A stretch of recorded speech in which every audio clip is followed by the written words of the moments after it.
Alors, cette table ronde deuxième mi-temps est assez liée à la première. C'est une sorte de continuité. D'ailleurs, voilà, des propos qui ont été tenus, je pense que chacun, l'un et l'autre, pourrait réagir. Donc, pour gagner un peu de temps, je pense que les deux intervenants, je n'ai pas besoin de les présenter outre mesure. Ils sont connus, reconnus, etc.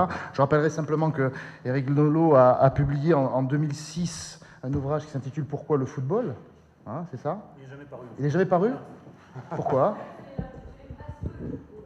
Non, je viens de publier un livre qui, lui, est paru, qui s'appelle « Quand la coupe déborde », mais j'ai un livre fantôme dans ma bibliographie qui s'appelle « Pourquoi le football » et qui n'est jamais paru. Donc mais ça ne m'a pas empêché qu'on m'a posé des questions à son sujet. Donc, mais on est là pour parler du foot, pas du système médiatique qui est intéressant aussi. Bon, et Pascal Blanchard, dont vous avez pu prendre connaissance de l'exposition et puis de la série Champion de France, qui a donc notamment pas mal travaillé sur le football, notamment en lien avec les questions d'immigration et de colonisation. Alors là aussi, quelques mots plus rapides aussi d'introduction concernant la culture. Donc le football, c'est une question que je pose à l'un et à l'autre, est-il un élément partie prenante de la culture? Pendant longtemps, on l'a mis de côté, c'était considéré comme un fait à part. Il semblerait qu'aujourd'hui, ça devienne, et soyons-en peut-être satisfaits, un élément à part entière imprégné de culture et intégré à la culture. On le voit à travers les hommes politiques, on l'a vu tout à l'heure, qui sont de plus en plus investis dans les faits footballistiques, peut-être trop, hein, c'est la question qu'il faut se poser, puisque je crois que sur le cas Rabiot, il y a eu des investissements politiques, notamment de la part du président de la République. Et je rappelle simplement que jusqu'à ces dernières années, dernières décennies, les hommes politiques étaient intéressés par le football simplement au moment de la finale de la Coupe de France. Hein, on a une glorieuse image du général de Gaulle en 67, finale Lyon-Sochaux 3-1, où il reçoit le ballon, il le renvoie et ça s'arrête là. Hein, donc il n'a pas assisté à toutes les finales. Donc le fait politique s'est investi dans le football d'une manière extrêmement importante. Donc ça, c'est une première question que je pose à l'un et à l'autre. Et pour aller un peu plus loin aussi, existe-t-il un patrimoine du football aujourd'hui? C'est-à-dire que finalement, peut-être, ça nous amène à réfléchir sur le fait qu'en France, il existe ou pas une culture du football, au sens où on se retrouve autour de ces faits, notamment en balayant le passé. Ces formes de patrimoine seraient-elles sous la forme de traduction artistique? Je pense à des statues qui ont pu faire polémique, et là plutôt pour Pascal, la fameuse statue du coup de boule de Zidane en 2006, de Adel Abdesmed, qui a pas mal provoqué de polémique. Voilà une traduction artistique et culturelle d'un fait de jeu qui a eu une certaine importance et qui a dit des choses sur la société française, aujourd'hui acheté par un grand collectionneur d'art qui est François Pinault, voilà, un élément qui peut-être fait partie de la culture. Est-ce que ce sont des objets? Bon, à Nice, il y a le musée du sport qui regorge d'objets dans ce contexte-là. Le ballon de 98, par exemple, ça a une valeur, ça a une teneur émotionnelle très forte. Est-ce que ce sont des œuvres? Je rappelle Nicolas de Staël, par exemple, hein, et les footballeurs du Parc des Princes, ça date quand même de 52, donc c'est pas tout à fait récent dans ce contexte-là. Et moi, je voudrais simplement, pour lancer la discussion entre l'un et l'autre, parler d'un exemple qui me semble emblématique et qui, là, nous permet de nous rassembler. C'est le fameux match de Séville de 82. Qui est un patrimoine en soi. Hein, ça fait rire Renaud Dely, mais effectivement, le 8 juillet 82, je le dis tout simplement parce qu'il va se produire un événement culturel à Colombes le 2 juin. C'est une annonce que je fais sans être forcément partie prenante de ce fait, mais c'est donc le théâtre de Colombes qui organise un rejeu du match de 98 avec des acteurs, hein, sous la direction de l'artiste Massimo Furlan, où deux commentateurs de Canal+, Hervé Matou et Stéphane Guy vont commenter le match avec des acteurs, c'est-à-dire que les 14 acteurs vont jouer les 14 joueurs de la finale, titulaires et remplaçants. Donc il y a quelqu'un qui va jouer Platini, quelqu'un qui va jouer Battiston, et on rejoue le match. Sans les Allemands. Hein? Sans les Allemands. Sans les Allemands. C'est pour ça qu'on va gagner cette fois-ci. J'espère qu'on va gagner. Et simplement dire que ce match est un match qui a suscité de multiples création artistique, théâtrale, littéraire, un roman policier qui s'appelle Jeudi Noir, hein, de Michael Mansion, etc., etc. Donc je ne vais pas prendre de temps pour dire ça, mais simplement, voilà, ce match est une sorte de balise patrimoniale qui montre bien que le sport entre dans la dimension culturelle avec force. Et enfin, une dernière question que je pose à chacun d'entre vous aussi. Le football produit-il des formes esthétiques particulières, propres à ce jeu, qui vont nous faire ressentir des émotions qu'on ne ressentira pas ou différemment devant une œuvre d'art, un tableau par exemple, un film ou autre. Donc est-ce qu'on peut, averti ou pas, est-ce que par exemple, on dit souvent qu'un profane va dans un musée, il va voir une œuvre d'art, il va tomber en en émoi devant cette œuvre d'art? Est-ce qu'on peut tomber en émoi sans être un amateur de football devant un match de foot ou devant un geste footballistique? Éric Nolot. Alors j'aurais dû prendre des notes parce que... Il a posé 11 questions. Oui, 11 questions, mais enfin, le nombre est intéressant. Voilà. Non, moi je pourrais commencer par dire d'où je parle, hein, comme on disait dans le temps. Je vais prendre une métaphore animalière. Si vous élevez un chien et un chat séparément et que vous les mettez en contact l'un avec l'autre, ça va mal se passer. Si vous les élevez ensemble, ça va très bien se passer. Moi, c'est ce qui s'est passé pour moi. J'ai découvert en même temps le chien du football et le chat de la littérature. Donc je me suis passionné pour les deux en même temps.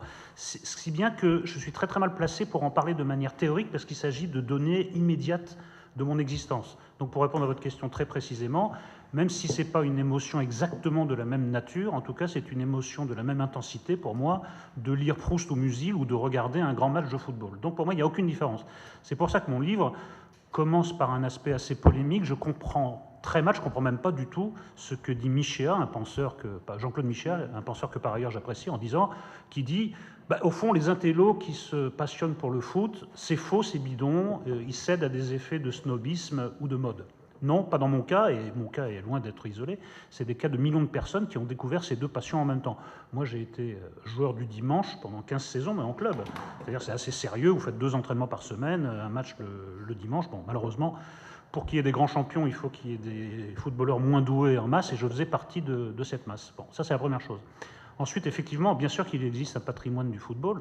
Il y a d'abord le patrimoine des archives télévisées ou cinématographiques, tout ce qui a été accumulé au fil des ans. Puis dès qu'on commence un peu à chercher, on voit d'ailleurs qu'il y a des images assez lointaines, donc on peut se faire une idée, d'ailleurs d'assez bonne qualité, parfois de manière surprenante.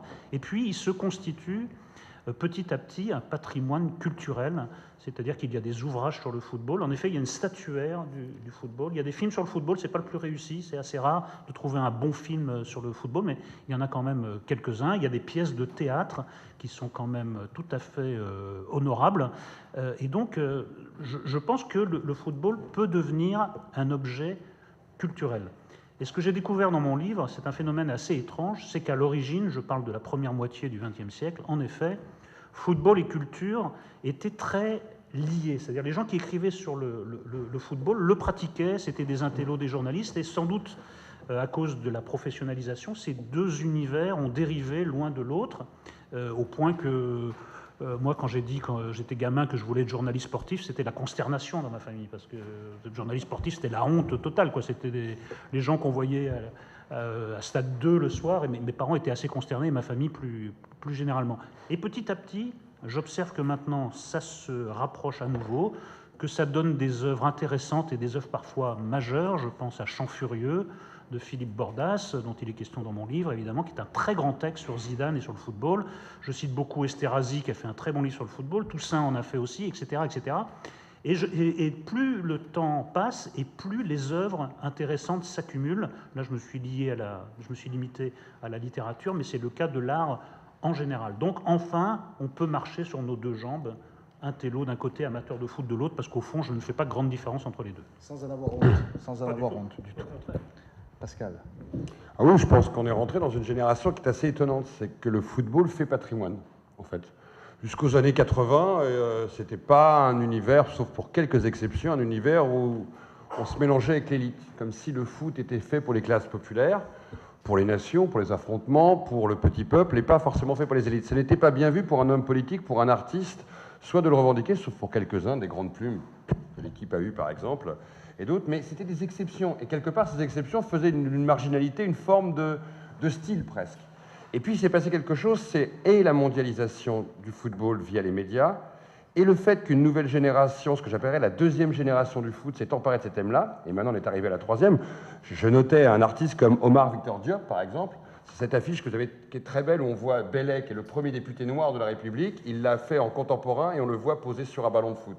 Et il dit, Belley est une star en 1793 dans la République, premier député noir, comme aujourd'hui les joueurs noirs de foot sont des stars. Tout le monde comprend le code. Tout le monde a compris parce que les joueurs de foot sont devenus des stars mondes, mais aussi des stars nationales. On a beau tout dire sur le fait qu'ils n'ont pas une responsabilité politique pendant 2 plombs, mais mine de rien, Benzema, c'est 10 fois plus de followers que Macron. Donc sa parole, exactement, 10 fois plus, pile poil. 2,2, tu peux vérifier, j'étais sûr que tu allais me poser la question. 2,2 pour Macron, 28 millions pour Benzema. Non, j'en ai 51 millions pour tout Benzema, j'ai tout noté avant que tu me le dises. Instagram, Twitter, Facebook. Poursuis ta... Donc ça veut dire quoi? Perturbatrice. Ah ouais. Ça vaut la vérité. Et non, mais ça veut dire quoi? Ça veut dire que leur rôle, le football, et le football d'ailleurs je ne mélangerai pas avec le sport, attention, parce que la politique et le sport, ça a toujours existé. Owens, tu en as souvent parlé, Mussolini et 34, la place des sportifs noirs en 36, la symbolique que ça a eu, des Coupes du Monde, on a vu aussi que Sochi amène la Crimée pour Poutine. On sait bien que le politique et le sport, ça a toujours fait très mauvais ménage ensemble, mais en tout cas bon ménage politique, parce que le sport est une manière d'exister politiquement. Maintenant, que les artistes, les intellectuels, quelque part s'irriguent par le sport, c'est une histoire de génération. C'est-à-dire que nous sommes une génération qui a grandi avec le foot, qui était devenue une norme. Ce n'est pas parce qu'on venait d'un quartier populaire, ce n'est pas parce qu'on jouait forcément au foot, mais nous avons grandi avec une télévision qui est devenue une télévision footballistique. Et donc nous sommes grandis avec quelque chose qui est devenu banal dans notre environnement. C'est-à-dire qu'on n'était pas désigné du doigt quand on s'intéressait à ces questions. Donc les artistes de cette génération-là peuvent écrire dessus, peuvent faire du théâtre, peuvent faire des œuvres d'art. Il n'y a aucun souci là-dessus. Et puis en plus, faisant patrimoine, on va au musée. Tu as cité le musée de Nice, mais la plupart des grands clubs aujourd'hui ont des musées. C'est-à-dire que l'objet patrimonial, moi je me rappelle d'un joueur qui s'appelle Kossou, qui vit à Marseille, il avait gardé ses chaussures. Là, il commence par la phrase en disant « Monsieur Blanchard, j'ai gagné la Coupe du Monde ». Ah, Monsieur Kossou, vous n'avez pas gagné la Coupe du Monde parce que dans les années 50, il dit « Oh, vous rigolez, la Coupe du Monde militaire ». Et il me sort à Marseille, tu sais, dans sa petite calotte, il va me chercher les chaussures qu'il avait gagnées, et c'était un objet de patrimoine. Lui, il le vénérait, et dans 20 ans ou dans 30 ans, ce sera certainement dans un musée, comme on va aujourd'hui voir le musée de l'OM et d'autres. Et alors là, c'est les aficionados qui aujourd'hui les regardent avec des yeux qui brillent, parce qu'ils comprennent la symbolique d'un match, la symbolique d'un lieu, la symbolique d'un objet. Peut-être pas encore tout le grand public là-dessus. C'est-à-dire que tu n'es pas encore à avoir une paire de chaussures au Louvre. Il y a encore une distinction entre œuvre et œuvre. Ça viendra? Oui, le musée qui fait une expo, mais on est encore là dans un musée d'art et tradition populaire. C'est pas généralisé dans les yeux des gens, mais ça viendra. La génération Zidane, ce qu'il amène, la sculpture, qui pour moi reste une anecdote artistique. Ce qui est beaucoup plus courant, c'est quand on voit aujourd'hui la culture monde des jeunes créateurs, des peintres, des affichistes, des dessinateurs, des graphes. Alors, ils ont totalement digéré le truc. C'est-à-dire que le football fait autant partie de leur monde que n'importe quel élément de notre environnement, parce qu'il est devenu essentiellement un de nos éléments de la culture. C'est-à-dire que tu sois d'accord ou pas d'accord sur un match, tu vas pouvoir en entendre parler autour de toi, donc tu vas te faire une culture, que tu le regardes d'ailleurs ou pas. Tu remarques qu'il y a même des gens qui sont capables de parler d'un match et d'une équipe sans jamais regarder les matchs de foot. C'est là où le football a transcendé complètement le présent. C'est qu'il est devenu d'abord un objet de société. Et il y a des gens qui vous parlent de foot pendant des heures et qui ne vont jamais au stade. Et qui ne regardent pratiquement jamais la télé. Et qui vont s'intéresser au mieux qu'à une finale exceptionnelle. Et encore, il ne faut pas qu'elle tombe un samedi soir. Moi, ce soir, je négocie encore avec ma femme et je pense que j'ai perdu. Parce que c'est des données aussi sociologiques. Tout, là, oui, les gars, désolé. Toi, tu es triste quand il n'y a pas un match, mais bon, moi, j'ai pas le choix. Je veux dire, là, il est samedi soir. Chacun met ses priorités où il veut. Hein, Mais tout ça fait partie de notre vie. Partie de notre vie, notre génération ne se pose plus ces questions-là. Donc, les artistes s'en sont emparés. Et je dirais même qu'est-ce qui devient intéressant, c'est que le sport, et le football particulièrement, devient aussi un objet qui fabrique une culture nouvelle. C'est-à-dire que les athlètes que vous avez aujourd'hui sont eux-mêmes des objets de mythologie publicitaire. Ils deviennent des icônes dans la publicité, ils deviennent des objets symboliques. J'étais avant-hier avec le fils de Lilian Thuram, cheveux roses. Et je lui dis, mais pourquoi? Il dit, attends, si tu ne te distingues pas, t'es plus une icône. Ils se fabriquent eux-mêmes comme des icônes. C'est-à-dire des individus vivants sont des icônes. Et sur les terrains, ce sont des artistes. Et ils sont regardés comme ça par des millions de jeunes. C'est la nouvelle génération. Vous remarquerez, c'est le seul sujet qui a réussi à faire les 3 grandes générations médiatiques du siècle et qui continue à durer. Tous les autres vont disparaître. Nos gamins ne regardent plus la télé. Ils regardent les matchs de foot ailleurs. Mais ils regardent les matchs de foot comme notre génération. Et nos grands-parents regardaient les matchs de foot à l'époque au stade. C'est l'un des rares éléments qui, quelque part, a réussi à survivre sur les 3 grandes générations. Années 30-70, 70-2000, 2000-2020. Mais pas vraiment de la même manière dans les non, médias. C'est pas grave. Oui. L'objet a duré. Oui. Alors après, ils prennent des nouveaux médias, mais ils se regardent de la même manière, on en parle pareil, on crie, et on continuera à crier. Hein. Même si on ne veut plus crier, on mais Pascal, juste une chose. Est-ce que, il peut-être faire une distinction, je ne sais pas si on peut partir là-dessus, sur l'idée que le foot en soi est une forme artistique. Oui. Hein, et peut-être dire qu'est-ce que vous en pensez sur cette dimension artistique du football. Qu'est-ce que c'est? Un match de foot est une œuvre d'art, comme par exemple ce match de Séville, un moment de football, un geste, une occurrence, ou un joueur en soi, comme Zidane ou Messi ou d'autres. Et après, il y a les traductions artistiques du football, comme par exemple, et puis aussi, il y aurait presque un troisième élément, c'est de mettre en correspondance des formes artistiques. Moi j'ai assisté hier, il y avait Brieux Ferraud qui était là, à la table, qui a organisé en 2016, au moment de l'Euro, à la Philharmonie, une retransmission du match Croatie-Espagne avec les élèves de la Philharmonie. Donc ils jouaient à la Philharmonie en même temps que le match était diffusé. Donc un concept à la fois médiatique et artistique. Mais même, regarde Costa Rica, je ne sais pas si tu te souviens, l'opéra qu'il fait à Bastille. Oui. Sur le temps des Gitans, à un moment, tu as 4 minutes, en plein opéra, l'opéra Bastille, c'est Maradona. Et tu suis toute la remontée sur le terrain. C'est incroyable. D'ailleurs, c'est pour ça qu'il fera l'année d'après son portrait de Maradona. Mais là, ça, on ne le faisait pas avant. Ah non, non. Je pense qu'il faut le vérifier, mais que dans un opéra, mais du temps de Ben Barek, il n'y a jamais eu d'opéra avec Ben Barek, avec Trésor, avec Adams, avec Pelé, j'en ai pas souvenir. Non, c'est vrai. Là, il rentre à l'opéra. On peut le dire. Et il s'intègre dans Presque l'opéra sûr. du temps des Gitans. Tu vois, ça devient un objet artistique. Mais attention, c'est pas tout le match qui est artistique. C'est des moments d'exception qui deviennent Mais des il y a des moments matchs qui sont des œuvres d'art. Non, oui. Non, mais Pas la dramatisation. non, mais le France RFA de Séville, c'est une tragédie, ça c'est sûr. Voilà. Là, c'est la tragédie grecque pure. Quand Platini prend la main de Battiston sur la civière pour sortir du terrain, c'est Achille et Patrocle, quoi. Bon, donc on rejoue ça. Et pour nous, Français, on le revit à chaque fois comme une tragédie grecque, c'est-à-dire qu'on peut revoir le match et passer par les mêmes émotions alors qu'on connaît déjà le résultat. De toute façon, il y a quand même une dimension esthétique. Moi, je suis un chauvin, donc je suis un peu bourrin. Je préférerais toujours l'équipe de France qui gagne en jouant pas très bien que l'équipe de France qui perd en jouant bien. Je suis pas très sensible à ce lyrisme de la défaite. Ah, on a bien joué, mais on a paumé encore. J'ai beaucoup vécu avec ça et j'étais content qu'en 98, on joue un peu moins bien, mais qu'on brandisse la coupe. Ouais, c'est un point de vue personnel. Après, ça ne m'empêche pas d'être sensible à la dimension esthétique.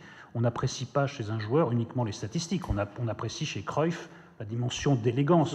En plus, à une époque où, en même temps qu'il driblait, il fallait qu'il pense à éviter les tacles à la carotide de toutes les défenses réunies, parce que les artistes n'étaient pas protégés en ce temps-là. Et moi, ce que j'apprécie chez Zidane, c'est la fusion du football et de la danse classique, quoi, le fils caché de Pelé et de Nijinsky. Donc j'apprécie ça encore plus que le fait qu'il ait mis, pas plus, puisque je viens de dire le contraire, mais autant que les 2 coups de tête qu'il a mis en finale, là, les 2 coups de tête dans le bon sens, qu'il a mis en finale de la Coupe du Monde 98. Donc évidemment, il y a une dimension esthétique et qui est prise en compte. C'est un spectacle. Le football devient un spectacle. Les tifos sont des spectacles esthétiques. Ce sont voilà, c'est tout le stade et tous les présents deviennent partie prenante de l'œuvre d'art. Mais ça, bien sûr. Mais après, on peut utiliser le football comme référence pour un spectacle esthétique. Je suis allé voir Stadium d'El Khatib à la Colline, où tous les présents, tous les acteurs étaient des supporters de Lens qui racontaient leur histoire, leur rapport très particulier, surtout dans ce club avec voilà, le club de leur cœur. Donc voilà. Donc je crois que les deux sont vrais. C'est un spectacle esthétique en soi et c'est un support à spectacle aussi. Et surtout, il y a juste une chose qui est importante, c'est que ça aurait été inconcevable à l'époque où le football était considéré comme hors élite. C'est fini. Comme cette barrière est tombée, un artiste aujourd'hui qui va s'intéresser au football ne va pas lui-même se marginaliser. Bien au contraire, il va pouvoir affirmer une passion, un intérêt, il va même pouvoir être chauvin, ce qui n'était pas forcément présent avant. Parce qu'il y a aussi une différence qui s'est passée. Dans le temps, le football était français, je parle dans le cas français, était soit lié à des grandes industries dans certaines régions de France, soit lié à des partis politiques avec des mairies qui les associaient. Maintenant, les équipes appartiennent beaucoup plus à leurs supporters au sens national. On peut soutenir Marseille en étant à Paris. Ce n'est pas anachronique. Dans le temps, quand vous étiez à Sochaux, vous souteniez Sochaux, point barre. Il n'y avait pas cette association qu'on pouvait avoir avec un club. Déterritorialiser les Très beau, supporters. monsieur Guesto. Bravo. Et donc tout ça fait qu'on peut même devenir passionné en Chine d'un club allemand ou d'un club anglais. Et d'un seul coup créer une passion qui dépasse simplement le fait de la proximité territoriale, le fait d'aller au stade le week-end. Le fait juste de porter un maillot, de porter les couleurs, de se peindre le visage, et on le voit que certaines cultures le font. Le marché des maillots de foot. Exactement. Tout ça fait partie aussi d'une esthétisation qui est nouvelle parce qu'on on choisit son club. Dans le temps, le club, vous choisissez par rapport à un territoire. C'est très nouveau, ça aussi. Et ça, c'est les médias qui l'ont amené.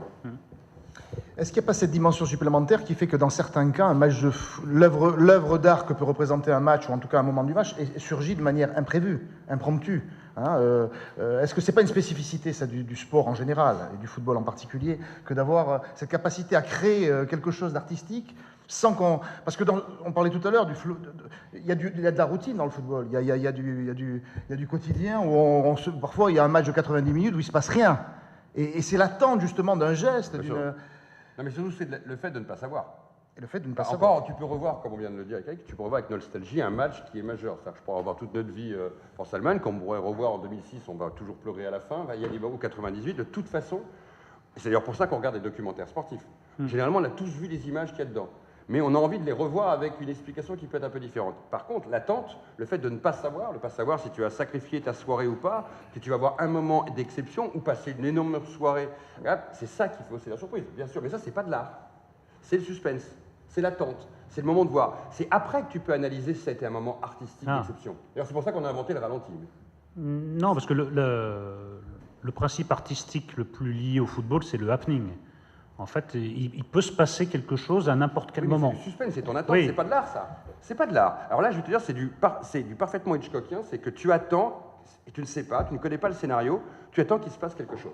Et tu as tous les ingrédients en amont, parce que les mecs t'ont pris la tête pendant 5 jours en disant il va se passer peut-être quelque chose si... Ah, moi je suis pas d'accord avec ça. Moi, je trouve que l'œuvre d'art surgit dans le football au moment le plus inattendu. Je prends un exemple très simple. La finale 2006 France-Italie, le penalty de Zidane peut être un simple penalty. Il décide d'en faire une Panenka. Ça devient une œuvre d'art à ce moment-là. Parce que d'abord, c'est une citation de Panenka, donc il fait une citation qui est un procédé culturel très fréquent. Et ensuite, il décide, au moment vraiment où c'est pas le moment de faire des fantaisies, il décide de faire ça. En plus, ça passe vraiment d'extrême justesse. Donc le penalty, qui est un moment assez anodin dans un match de football, un peu dramatique, mais assez anodin, il le transforme en œuvre d'art. Même le coup de boule à la fin a un côté... Là, t'as relu l'histoire. Sur le moment, je pense pas que tu t'es dit ça. Ah, c'est beau. Non, mais non, t'as pas dit, oh, c'est beau. Non, je dis pas que c'est beau. Je dis pas que c'est beau. Parce que moi, je reprocherais... C'est le seul truc que je reproche à Zidane, mais je le reprocherai toute ma vie et toute sa vie. On verra qui mourra le premier, de nous avoir fait perdre cette finale. Mais simplement, il y a quelque chose là qui fait irruption, qui est du côté quand même de l'art. Il fait une forme d'art destructrice, mais après tout, il y a eu des formes d'art destructrices. Breton disait l'acte surréaliste, c'est de descendre dans la foule et de tirer au hasard. Ça peut être, ce qui était quand même une apologie du terrorisme. Bon, c'était pas perçu comme ça à la fin, mais Zidane, tout d'un coup, transforme un penalty en œuvre d'art et une altercation en quelque chose d'assez artistique, qui d'ailleurs va donner une statue dont le goût peut être discuté, mais enfin, qui a été perçu également sous le biais d'une œuvre d'art. Voilà. Et il y a plein d'exemples comme ça. Qui peut vraiment être discuté en termes de goût, mais qui est très symbolique parce qu'il a fabriqué aussi un instant de mythe. C'est-à-dire que toute notre vie, on en parlera. Bien sûr. Et je pense que dans les 300 documentaires à prévoir au XXIe siècle qui parleront de l'équipe de France, il y aura toujours ce coup de boule, cette image. Je pense que les droits FIFA vont être très heureux à chaque fois à revendre systématiquement la même image parce que tu es rentré aussi dans une image qui est devenue historique. C'est comme le match France-Algérie, qui n'a strictement aucun intérêt footballistique. Aucun d'entre nous ne se souvient, je pense, même d'une action footballistique en tant que telle. Par contre, ce match est rentré dans l'histoire, pour sa symbolique, pour tout ce qu'il signifie derrière, pour Lilian qui a failli en éclater à un moment, pour tout le monde qui est sidéré, notre ministre des Sports qui a l'air de parler dans le désert pour essayer de dire « mais calmez-vous », c'est rentré dans l'histoire. Donc tu as aussi ça. C'est pour ça que je dis qu'il n'y a pas que de l'art dedans. Il y a un moment d'histoire, il y a un moment de presque une intensité, et quelque chose aussi qui nous touche à nous parce qu'il y a un nationalisme dans le football. Alors soit c'est la passion d'une équipe, soit c'est la passion d'un pays, mais tu as tout ça qui se met en branle. Et à un moment, ton énervement, ta sueur, tes cris du moment, c'est ça que tu vas en permanence garder. C'est pour ça que je dis qu'il y a autre chose que seulement de l'art. On peut après apprécier un beau geste chez l'adversaire. C'est autre chose. Là, le beau geste, pour moi, devient presque artistique quand il est de l'ordre de l'exceptionnel. J'ai un bon exemple de Turin. Lorsque Ronaldo marque son but à Turin, les supporters de Turin applaudissent. Ouais. Donc là, voilà, tout de suite, là, ils applaudissent le beau geste. L'esprit partisan est un peu, le temps de quelques minutes, éteint, par un geste. L'œuvre d'art surgit dans le foot. Moi, un autre exemple, la Panenka de Zidane, j'en ai parlé, mais l'exemple de Pelé, qui décide de se désintéresser du ballon face au gardien tchécoslovaque, il y a une intuition artistique. C'est-à-dire qu'il peut faire un geste footballistique anodin, prendre la balle marquée probablement d'ailleurs. Finalement, il ne le marquera pas en plus. Donc ça, c'est assez beau. Il y a une sorte de gratuité artistique dans ce que va tenter Pelé, qui est un des plus beaux gestes, une des plus belles actions qu'il ait faites et qui ne se concrétise pas par un but. Donc il décide de sortir du football pour entrer dans le champ, de sortir du champ footballistique pour entrer dans le champ artistique. Après, sur le deuxième point que j'évoquais, c'est-à-dire la base d'œuvres d'art, il y a quand même des grandes réussites. Moi, je parle d'un match qui est resté aussi mythique dans la Coupe du Monde, c'est le Corée du Nord-Italie de 66, quand les Coréens du Nord, à la surprise, mais à la stupéfaction générale, battent donc les Italiens.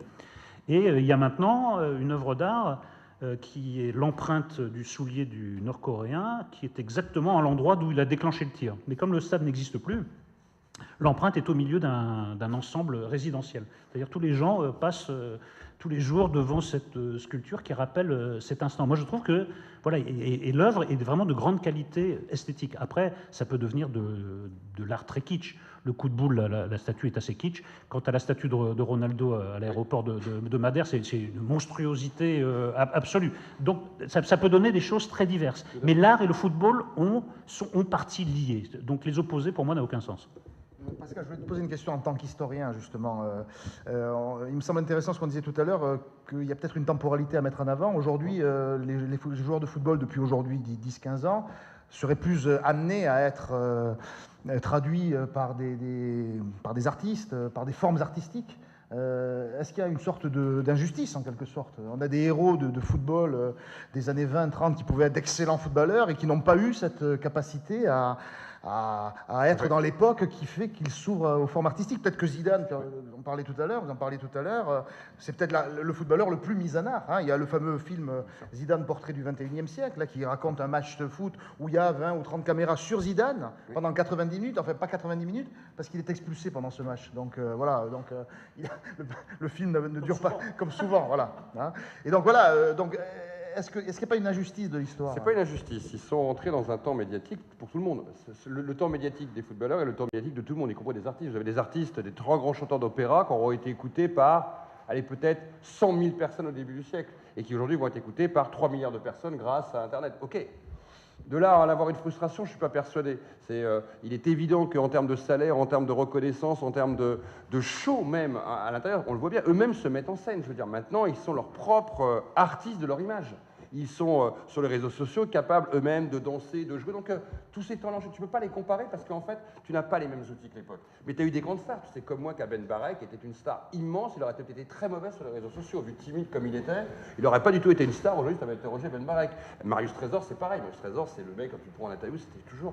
Tu fallait presque tendre l'oreille pour l'entendre. Ils n'auraient peut-être pas été très adaptés à nos... Aujourd'hui, une star, elle doit être à la fois un grand joueur et sacrément médiatique. Et se construire son image. Qu'on aime ou qu'on n'aime pas d'ailleurs, c'est pas grave. Ibra s'est fabriqué une image totalement incroyable, dont il est même certainement le propre auto-créateur de cette image. Et c'est ça qui compte au final dans notre génération. C'est qu'ils ont compris le sens d'aujourd'hui. À l'époque, un boxeur comme Bakling Siki, quand il devient champion du monde, il a que la radio 2 minutes pour exister au regard de l'histoire. Mais c'est valable pour tout. Voilà. Vous regardez, moi j'aime bien le faire, des vieilles émissions d'apostrophes, et vous voyez à quel point les codes de la communication n'étaient absolument pas intégrés par les écrivains de l'époque, qui d'abord trouvent un peu honteux d'aller à la télé, défendre leur travail. Picole et fume en plus. Oui, Picole et fume, voilà. Et puis on voit même quelqu'un comme Barthes, qui a une attitude tout à fait timide, parce qu'il ne sait pas trop comment manipuler la télévision. Maintenant, c'est fini cette histoire. Ils apprennent dès le plus jeune âge à communiquer. Les clubs d'ailleurs leur apprennent un peu. Il faut dire qu'à un moment, c'était vraiment catastrophique. Non, la société de communication s'est imposée à tous, et ce qui vaut pour le football vaut pour les écrivains, vaut pour aussi les hommes politiques. Mais tu sais, le film qu'on avait fait en 2008 sur les Noirs pour Canal+, les Noirs en équipe de France, je pense qu'aujourd'hui, avec les dernières réactions qu'on a eues, qu'on a fait le film avec Eric Alenzo sur les Bleus, une autre histoire de France, certains nous ont dit « Ouais, mon agent m'a quand même dit, un film d'histoire qui aborde la question comme ça. » Je pense que dans 5 ans, on ne pourra plus faire des films comme ça parce que les agents, les clubs leur diront « Tu ne parles pas de ce genre de sujet. Tu dois travailler ton image. Tu dois être ici. » C'est-à-dire que c'est tellement aujourd'hui maîtrisé. Oui, voilà. Oui, mais tu ne feras plus une équipe complète. Moi, il n'y en a qu'un qui m'avait dit non, c'est Anelka à l'époque. C'est le seul. Tous les autres ont dit OK. Ils ont été d'accord à l'interview. J'aurais du mal à trouver une génération comme ça parce qu'ils sont tellement maintenant précautionneux de leur image, tellement à la fabriquer, qu'elle est sur un sujet qui peut être juste un peu touchy ou un peu mal maîtrisé ou qui ne soient même pas, tout simplement pas eux-mêmes maîtres de leur image. Parce qu'à une interview, quand tu l'as fait pour un documentaire, le gars ne te demande pas de savoir comment il va être dedans après. Il te fait confiance. C'est incroyable. Aujourd'hui, ça lui aurait peut-être exceptionnel. Et dans 5-6 ans, on aurait du mal à faire le même film. Parce qu'ils sont devenus eux-mêmes des icônes. C'est ça le grand changement. Au-delà d'être des joueurs de foot exceptionnels, ils sont devenus des noms. Leur signature sur une pub suffit à faire vendre un produit. Enfin, d'une manière incroyable. Ça s'est démultiplié. Et eux-mêmes se mettent dans une esthétique incroyable. Il y a des publicités. Regardez aujourd'hui ce qu'on peut voir, vidéos d'ailleurs comme filmées, qui sont véritablement des œuvres d'art avec eux. Parce que ils ne sont pas n'importe qui, ils coûtent extrêmement cher pour un pubard, et bien, il a plutôt intérêt à faire une pub qui va marquer, et qui va d'ailleurs se distinguer des autres, et qui va être capable d'être vue par la jeune génération, avec tous les codes et des clips aujourd'hui qui fonctionnent, et d'une esthétique qui est forte, et eux-mêmes deviennent des dieux vivants à ce niveau-là. La publicité étant certainement, même ça peut choquer ici, le sommet de l'art aujourd'hui. C'est ce qui est le plus vu. C'est ce qui est le plus partagé, et avec des codes. Alors, on va être d'accord ou pas d'accord à ce que je viens de dire, mais les artistes qui font des pubs sont de vrais artistes. Et d'ailleurs, très souvent, ils viennent du milieu artistique pour faire la publicité. Hein. C'est pas neuf. Good étant été le premier dans les années 80 à l'avoir fait et l'avoir pratiqué. Et rappelez-vous, les pubs, vous avez encore en tête les pubs avec Grace Jones qu'a fait Good à l'époque. C'était des œuvres d'art. Et aujourd'hui, c'est tout ça qui se mélange et qui fabrique cette mythologie. Et ça va être de plus en plus ça, avec aujourd'hui un monde interconnecté, et les footballeurs, par définition, étant des stars mondes. Les derniers représentants des nations, connus par tous, parce qu'il y a en plus les gamins qui jouent avec des jeux vidéo avec leur nom. On est aujourd'hui dans un monde, ils sont sur tous les supports. C'est ça aussi qui est exceptionnel. Est-ce que leur corps peut devenir un support, puisqu'il y a le tatouage, les Je questions pense qu'un liées. jour, tu auras des robots qui seront copiés sur des grands joueurs de foot et qui seront des modèles de robotique. Tout à fait. Non, mais à partir d'un certain prix, tu achètes tout, hein, le corps, l'âme. Et c'est un peu normal, je dirais, parce que c'est comme ça, tu ne peux pas prétendre toucher 1 million d'euros par mois et puis disposer de ta parole. Tu vends tout. Donc quand tu vas les contacter pour un documentaire, c'est pas eux qui vont décider, en effet, c'est le club qui va dire c'est pas bon parce que nous, on préfère que l'image reste, on ne sait jamais ce qui va se passer. Voilà. Voilà. Donc c'est le marché.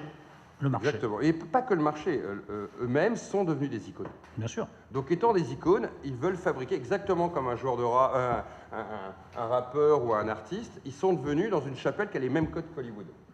C'est ça qu'il faut comprendre. Ce sont les stars, aujourd'hui, on pourrait presque... Ce sont les stars de cinéma de Hollywood des années 50. De toute façon, il y a la fusion de toutes les tribus du people. Exactement. Toutes les tribus du people ont fusionné, et les footballeurs y ont leur place. Je crois que ce que disait l'autre jour quelqu'un, Ronaldo qui a tweeté juste en ayant mangé dans une pizzeria, je ne sais plus où, ça lui a rapporté au niveau publicité 360 000 €. J'étais halluciné. Toi, tu vas dans ta pizza, tu fais ton tweet, tu vas voir combien ça va te rapporter. Là, t'as compris. Voilà. J'aurais dû courir davantage quand j'étais footballeur amateur, vraiment. Mais faire ce qu'on a fait, c'est aucun intérêt. Hein. Mais c'est ça.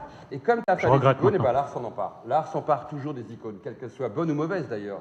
À un moment, c'est ça qui fascine les gens, et c'est ça qui fait vendre la publicité, et c'est ça qui fabrique des mythologies visuelles. Et on en a besoin de toute façon, parce qu'aujourd'hui, nos gamins, quelque part, tu parlais de tes enfants, moi le mien il a 20 ans, le foot fait totalement partie de sa culture, de son présent et compagnie, et ça fait partie des grandes figures qu'ils ont dans leur présent.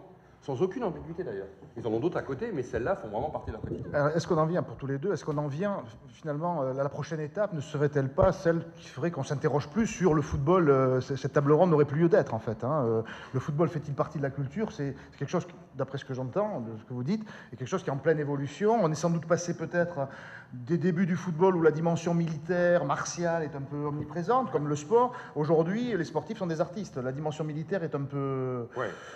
En tout cas, elle est cachée, même si ça nous amène à cacher ce qu'il y a sous le capot, c'est-à-dire tout le travail du quotidien, le caractère de la rigueur qui reste quand même une obligation. On l'oublie, ça, quand on regarde le spectacle sportif. Ah bah oui, On s'en fout de ça. De toute façon, c'est le propre du spectacle. Tu t'en fiches quand tu vas voir une pièce de théâtre. S'ils ont répété 10 minutes, bah, tant mieux pour eux. S'ils ont dû répéter des années pour obtenir cette perfection, tu t'en fiches. Et au cinéma aussi, tu peux dire c'est à 50 prises ou une prise, peu importe, tu juges le résultat. Donc moi je trouve qu'il n'y a aucune différence avec l'art en général, proprement dit. Mais tu as des gens qui viennent voir les entraînements. Ouais. Comme les gens qui viennent voir les répétitions de théâtre. Ouais. Mais c'est vraiment les passionnés. Extrêmement, c'est pas le grand public, ça. C'est une toute petite partie du public. C'est celui qui est au stade et qui vient voir avant. Donc je pense que là, tu touches à un micro-phénomène. Non, par contre, il ne faut pas oublier que c'est pas parce que le côté artistique, le côté fric, le côté mondialisation arrive, qu'il y a quand même un côté politique qui disparaît. Quand ils arrivent sur un terrain, ce sont les derniers à porter les signes distinctifs du politique. Un maillot, un drapeau, un hymne national, une victoire. Ce que disait Nicolas Bancet dans son livre, du guerrier à l'athlète. Ce sont les derniers qui font encore que les grandes nations s'affrontent. Et il y a aussi ça n'a pas disparu. Il ne faut pas du tout croire que... Parce qu'il y a un écran, plus personne ne pense au football comme un sport lié va à l'armée. Va dire ça à Poutine avec la Russie, avec la Coupe du Monde Non, qui non, va je avoir. parle en France, je parle ici. Mais attends que la France rencontre... Le seul champion dont on sait qu'il est militaire, c'est Martin Fourcade. Mais attends qu'il y ait un match, Oui. un match avec une nation où on a une histoire compliquée. Tu vas voir en Coupe du Monde si le côté nationaliste ne ressort pas. C'est sûr. Militaire, pas national. Mais c'est militaire quelque part. Ça reste militaire. Nous et l'Allemagne, on a fait la paix parce qu'on a joué au foot après. Ok, on a fait 3 guerres, après on dit bon d'accord, on arrête la guerre, maintenant on va jouer au foot. Mais à chaque fois qu'il y a un match, c'est une nouvelle guerre qui commence. Et depuis 82, je vais dire, regarde, Les gars, l'Allemagne, c'est n'importe quelle équipe. Ah, vas-y, racontez-moi ça. Ah non, et pourquoi? Non, moi je dirais du football, c'est juste du foot. Non, je dirais que 82, c'est à la fois l'apogée et l'extinction des grandes haines franco-allemandes. Ça s'est calmé. Non, ça s'est calmé. Parce qu'on a gagné la dernière, attends la prochaine. Non, mais c'est vrai qu'il y a un goût particulier à gagner contre les Allemands, les Italiens, d'ailleurs tout le reste de l'Europe, puisqu'on a été en guerre avec tout le monde. Donc à un moment ou à un autre, d'accord. Non, mais non, c'est plus. Moi, j'ai connu cette époque. Tu peux plus imaginer quand même des gens devant leur écran comme c'était fréquent en 82, dire putain de Bosch, sale Spoons, c'est un peu fini ça. Et heureusement, Erasmus est passé par là, en effet, on a commencé à coucher avec l'ennemi, c'est fini maintenant. Voilà, et ça c'est de manière massive, et c'est ça qu'il fallait faire dès le début. Bon, il reste les Anglais quand même, alors là maintenant... Oui, mais évidemment, moi le tournoi des 5 nations, par exemple, pour sortir du football et parler un peu de rugby, je m'en tape de tous les matchs sauf l'Angleterre, évidemment. Qu'on prenne 50 points contre les Irlandais, je m'en fous, ce sont vraiment des braves gens, mais il faut battre les Anglais à tout prix. Donc c'est vrai que ça reste. Mais par rapport à ce qu'on a connu, c'est quand même beaucoup calmé. Heureusement, parce que c'était arrivé à un point vraiment préoccupant. Après, un sport qui intéresse des milliards de personnes est par essence un objet politique. Donc pour chaque pays, il y a des enjeux. Il y a des enjeux dictatoriaux pour une dictature, il y a des enjeux plus démocratiques pour des démocraties, mais chacun en attend quelque chose sur le plan politique. Et évidemment, Poutine... voilà. Et dans 4 ans, le Qatar. Et ce serait une discussion énorme sur le Qatar, parce que la manière dont ça va se faire, on sort de l'art là, hein, non non, on ne sort pas de l'art, parce que le Qatar aujourd'hui a acheté 2 modèles au monde pour exister dans l'humanité, c'est le sport et l'art. Oui. Le musée de Doha. La fameuse statue, elle était allée à Doha. Exactement. Ce que je veux dire, c'est qu'ils ont pris les grandes icônes du monde pour s'inscrire dans, je dirais, une cosmogonie qui fonctionne. Et rentrer par le football comme rentrer par les musées, c'est une manière de se dire qu'ils sont des pays comme les autres. Mais c'est marrant, ils ont acheté là, ils ont acheté le sport. Rappelez-vous leur équipe, je ne sais plus dans quel sport, je crois que c'est en athlétisme, ou non, handball. Il n'y avait aucun national né dans le pays. Bon, c'est pas neuf, parce que de nos équipes, ça arrivera de plus en plus. Mais là, c'est très symbolique. Le football devient vraiment un objet nationaliste, au sens une nation n'existe. D'ailleurs, c'est exactement ce qu'avait posé comme jalon Hitler en 1936. L'Allemagne n'a renaît, comme d'ailleurs l'Union soviétique, indirectement avec Poutine, revit à travers les succès des sportifs russes, y compris en étant super dopés et après en dégageant. Tout ça ne disparaît pas. Alors avec des modèles différents, parce que c'est plus les mythes d'hier, avec aussi une instrumentalisation des supporters, avec tout un jeu compliqué, mais une grande nation se doit encore d'avoir un grand rang olympique, par exemple. Ça n'a pas disparu. Enfin, le cas du Qatar est tout à fait particulier, parce que c'est la première fois que l'aspect politique l'emporte à ce point sur l'aspect sportif, parce qu'on peut dire que c'est scandaleux d'avoir donné la Coupe du Monde en 78 à l'Argentine, mais on ne peut pas dire que l'Argentine n'est pas un pays de football. Voilà. En 34, l'Italie, on ne peut pas dire que l'Italie soit pas un pays de football, et même la Russie, c'est un pays de football. Le Qatar, c'est zéro. C'est-à-dire que c'est des équipes qu'ils ont achetées à l'étranger, mais il n'y a aucune tradition de football, au point qu'il faut construire des stades spécialement, qu'il faut les réfrigérer, il faudra probablement le faire en hiver et tout. Et puis, tant qu'à donner la coupe à un pays arabe, ce qui est vraiment bien, autant donner un pays arabe avec une tradition footballistique, ça ne manque pas. L'Égypte, le Maroc, l'Égypte, évidemment, pour les questions de sécurité, c'est un peu compliqué, mais le Maroc, par exemple, qui est candidat à celle d'après, on verra, mais ça aurait été quand même plus logique. Là, le Qatar, c'est vraiment le football dans son stade ultérieur et ultime d'objet politique pur. C'est-à-dire que vous achetez le football sur une base inexistante. Comme ils ont composé, en effet, une équipe de handball sur une équipe inexistante et sur une tradition de handball inexistante. Et la France, alors, ça avait la France, c'est un pays de football. Oui, c'est un pays de football avec cette nuance que, en effet, non, un pays de football, ça, il y a qu'à voir. Déjà, qui est un colloque à la Sorbonne, ça tendra à prouver que c'est quand même un pays de football, c'est quand même un événement qui n'est pas quelque commun. Mais c'est vrai qu'on n'est pas, et peut-être qu'on ne sera jamais, un pays de football au sens où l'est l'Angleterre, par exemple. Il y a quelque chose de consubstantiel comme le rock. Le rock français est tout à fait honorable, mais le rock français, c'est pas encore le rock anglais. Le football français, c'est pas encore le football anglais. Et pas cette culture. Je ne suis pas forcément d'accord, parce que je pense que chaque pays développe sa propre culture et sa propre nature à travers une grande équipe nationale. Le football est peut-être le seul sport qui permet à tous les pays à un moment de développer leur propre manière de se regarder au monde. La France, par exemple, a choisi, Yvan connaît parfaitement cette histoire, je vais la question en 10 secondes, en 1937, la France envoie une mission en Afrique pour se dire, il n'y a pas que les Américains et leurs noirs pour être une grande nation sportive. Pas possible. On a 7 fois plus de noirs que l'Amérique et on ne prend aucune médaille au JO de Berlin. Donc il y a Tintin au Congo qui part avec 2 copains, ils se baladent dans tout le Sénégal, on va dire, ils disent on n'y arrivera jamais. mine de rien, cette date-là va naître une des spécificités françaises, qui est la diversité dans le sport en France. Ça a été voulu, ça a été pensé, tu vois, ça a été structuré. Mine de rien, ça fait partie de notre identité collective. Donc chaque pays va le faire à sa manière. Très passionné pour les Anglais, mais en même temps très technique et très froid, très chaud avec les Argentins, très à distance avec des supporters un peu violents pour la Russie. Et ça a toujours existé dans les stades, comme d'ailleurs en Serbie, la violence nationaliste. Chaque pays va distiller son identité dans son équipe nationale. Est-ce qu'on n'a pas des stéréotypes à un moment donné après? Est-ce qu'on ne va pas dire les Allemands c'était pour eux, mais finalement on va avoir des joueurs allemands qui sont aujourd'hui des joueurs? Nous on appelle ça, c'est toi qui dis que c'est Ah bon, je réfléchis, je suis mais on ne remettra pas. Parce qu'on peut encore les rencontrer, donc on va attendre 2 matchs pour le dire. Par contre, pour aller dans ton sens, il me semble que je parlais avec des collègues allemands qui m'ont dit qu'en 98, le modèle français s'est exporté ensuite en Allemagne. Exactement. Sur l'équipe multiculturelle. Comme en Suisse. Allemagne et Suisse sont 2 équipes qui sont devenues très multiculturelles à la Coupe du Monde. C'est d'ailleurs été remarqué par beaucoup d'observateurs. Parce qu'à un moment, tu choisis de le faire ou non, regarde l'Espagne et l'Italie, ça ne passe pas.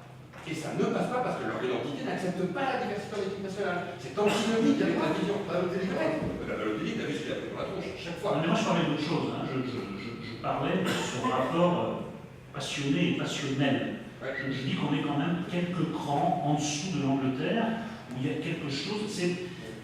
Par exemple, je prends un exemple, puisqu'on parle de football et de culture. Le rapport à la poésie en France n'est pas le même que le rapport à la poésie en Russie, dans l'ancienne Union soviétique, où il y a quelque chose de consubstantiel. On n'en est pas là, peut-être que ça va venir. Mais les Anglais, il y a quelque chose qui coule dans leur veine qui s'appelle le football. Nous, ça reste un tout petit peu modèle. Bien sûr. Et vu le modèle qui se développe en Angleterre, ils vont avoir du mal à en gagner une autre parce que les joueurs anglais n'ont plus la place sur les pelouses anglaises. Donc ça, c'est vraiment un gros problème pour eux.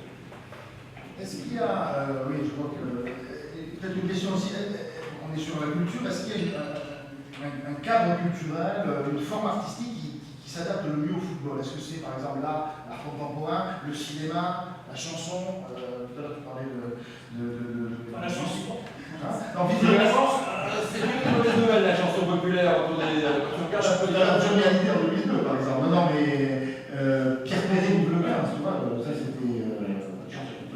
Non, la chanson, c'est quand même un musée des horreurs total. Moi, je pense que le cinéma est un genre qui te développera, je me rappelle la suite comme Coup de tête et autres. Je pense que le cinéma est un genre très peu cité là, parce que plutôt sur la pictura, etc. Mais le cinéma est certainement un des territoires qui a le plus de potentiel par rapport au monde du football. Car. Et c'est là où ça marche moins. Parce que je pense que les auteurs ne sont pas encore arrivés, tu as le autour du football, tu vois. En Angleterre aussi. Peut-être c'est pas sur le foot proprement dit. Non, il faut le prendre en périphérie et arriver en faire. Mais ça viendra, et je pense que pour moi, le cinéma est le vecteur qui s'y adapte le mieux parce qu'il il peut à la fois montrer des images de foot, raconter des histoires autour du foot, et c'est universel. Je pense que là, il y a une connexion qui va se faire plus que l'art contemporain, où je pense que ça restera, selon moi, très anecdotique. Moi, dans le bouquin, je parle d'une tentative très intéressante d'Adrian Porumboiu, puisque son film s'appelle Match Retour, consiste en la rediffusion intégrale d'un derby de Bucarest, Steaua contre Dynamo, et il le recommente avec son père, qui était l'arbitre de ce match-là, qui est un peu avant la Révolution, ça doit être 87-88. Alors c'est un match absolument sans intérêt. Là, on parlait des matchs où il ne se passe rien, mais alors là, vraiment, il ne se passe rien. En plus, la qualité de l'image est catastrophique, il neige. Si, un des intérêts, c'est qu'il y a Hadji qui joue, qui est une de mes idoles, donc qui était vraiment un footballeur que j'idolâtre. Et néanmoins, c'est passionnant parce qu'il faut s'attacher aux petits détails. Par exemple, comment c'est filmé. Il commence à y avoir un peu de baston dans les tribunes parce que c'est deux clubs qui vraiment s'aiment pas. Tout de suite, le caméraman revient sur le match parce que au temps de Ceausescu, on montrait pas les Roumains qui étaient unis sous la bannière du communisme. On ne se mettait pas sur la gueule. Voilà. Et je pense qu'il y a dans des entreprises un peu radicales comme ça, moi je crois plus à ça qu'à des films sur le football. Les fictions sur le football sont presque toujours décevantes et parlent assez peu de football. C'est le cas de Coup de tête parce que Patrick Devers, Jean-Jacques Hano essaye charitablement de réduire ses évolutions sur le terrain parce qu'on voit on voit bien qu'il n'a jamais joué au foot de sa vie, quoi. Et que donc le fait qu'il joue un 8e ou un quart de finale de Coupe de France relève de la science-fiction. Donc je crois plus à cet objet qui servirait de base à des tentatives radicales plutôt qu'à des fictions. Ça ne marche pas. Et puis, si Contrairement à la boxe, par exemple. Voilà, j'allais dire. Tu as le match mythique de Mohamed Ali au Zaïre. Un film se prépare aux États-Unis, de fiction cette fois-ci, et qui regarde l'histoire depuis le côté des Africains. Il a totalement inversé en cerveau, c'est Rachid Bouchareb qui bosse dessus. C'est quand même hallucinant parce que là, tu as un moment de mythe qui est incroyable. Alors le coup de sifflet final va bientôt retentir. Je veux simplement que vous me disiez l'un et l'autre, quelle est l'œuvre footballistique qui vous semble pour vous la plus émotionnelle? Qu'est-ce que peut-être la Panenka de Zidane ou autre chose? C'est quoi le geste, l'œuvre ou le moment sportif qui pour vous est une œuvre d'art? On parle d'un match comme œuvre d'art, d'un geste footballistique comme œuvre d'art. Un geste, un match, une figure. Moi, deux choses. Un, littérairement, je ferai un exemple sur le terrain, un exemple hors du terrain. Littérairement, ce que j'ai lu de plus ambitieux, de plus étonnant, c'est en effet Chant furieux de Philippe Bordas, où, pour parler d'un sujet strictement footballistique, les 3 derniers mois de la carrière de Zidane, il invente un langage.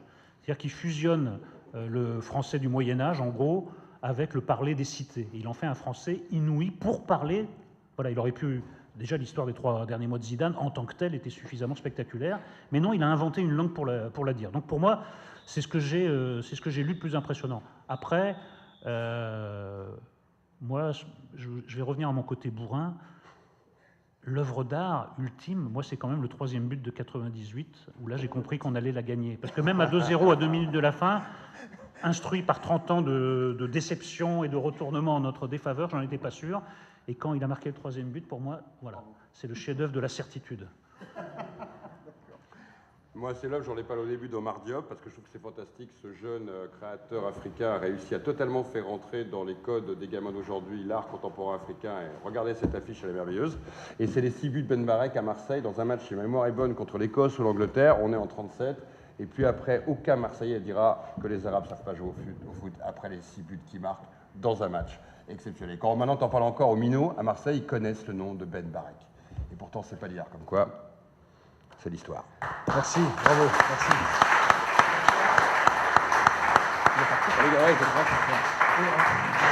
Alors, juste avant, donc, remontez si vous trouvez une place sur la tribune pour répondre aux questions. Et puis pendant ce temps, Johan Cruyff dans ses œuvres.